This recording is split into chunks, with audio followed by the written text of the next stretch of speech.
কলেজীয়া জীৱনত এক বিবাহ কাহিনী। এসময়ত এখন সৰু চহৰত এখন কলেজত ছাৰা আৰু এলবাৰ্টে দুয়োজনে ডিগ্ৰীৰ বাবে কঠোৰ পৰিশ্ৰম কৰি আছিল। বছৰ বছৰ ধৰি ডেটিং কৰি আছিল আৰু গভীৰ প্ৰেমৰ সম্পৰ্ক আছিল। এদিন সন্ধিয়া লাইব্ৰেৰীত একেলগে পঢ়ি থাকোঁতে এলবাৰ্টে বিয়াৰ প্ৰস্তাৱ দি ছাৰাক আচৰিত কৰি তুলিলে। তাই থতমত খালে যদিও ৰোমাঞ্চিত হৈ তাই নিসংকোচে হ'ব বুলি ক'লে। পঢ়া শুনাত প্ৰভাৱ পৰিব পাৰে বুলি ভয় কৰি তেওঁলোকে নিজৰ এংগেজমেণ্টটো কিছুদিনৰ বাবে গোপন কৰি ৰাখিবলৈ সিদ্ধান্ত ল'লে। কিন্তু মাহবোৰ পাৰ হৈ যোৱাৰ লগে লগে তেওঁলোকে উপলব্ধি কৰিলে যে ক্লাছ আৰু পাৰ্ট টাইম চাকৰি কৰি বিয়াৰ পৰিকল্পনা কৰাটো কোনো সহজ কাম নহয়। সময় ব্যৱস্থাপনাৰ বিশেষজ্ঞ ল'ব লগা হৈছিল।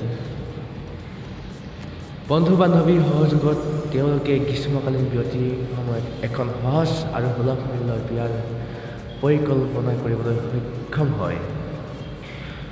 তেওঁলোকৰ কলেজীয়া সমাজখনে তেওঁলোকৰ প্ৰেমক উদযাপন কৰিবলৈ একত্ৰিত হৈছিল আৰু সেয়া আছিল এক সুন্দৰ অনুষ্ঠান।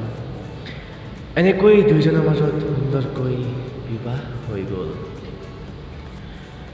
কলেজীয়া জীৱন আৰু বিবাহৰ মাজত ভাৰসাম্য ৰক্ষা কৰাৰ প্ৰত্যাহ্বান আছিল যদিও তেওঁলোকে একেলগে সেইবোৰৰ সৈতে মোকাবিলা কৰিছিল।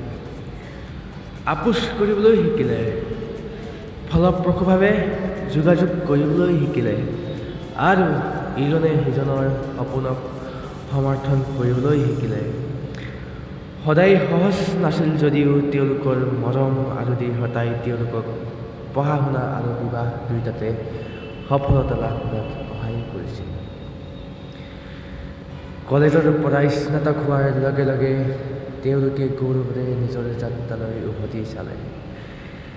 তেওঁলোকৰ কলেজীয়া ছাত্ৰৰ বিবাহ কাহিনীটোৱেই আছিল তেওঁলোকৰ প্ৰেম, স্থিতিস্থাপকতা আৰু ব্যক্তিগত জীৱনৰ সৈতে শৈক্ষিক সাধনাৰ মাজত ভাৰসাম্য ৰক্ষাৰ শক্তিৰ প্ৰমাণ। যদি আপোনালোকে কাহিনীটো শুনি ভাল পালে তেনেহ'লে ভিডিঅ'টো লাইক আৰু কমেণ্ট কৰিব, লগতে চেনেলটো ছাবস্ক্ৰাইব কৰি ল'বলৈ নাপাহৰিব। ধন্যবাদ।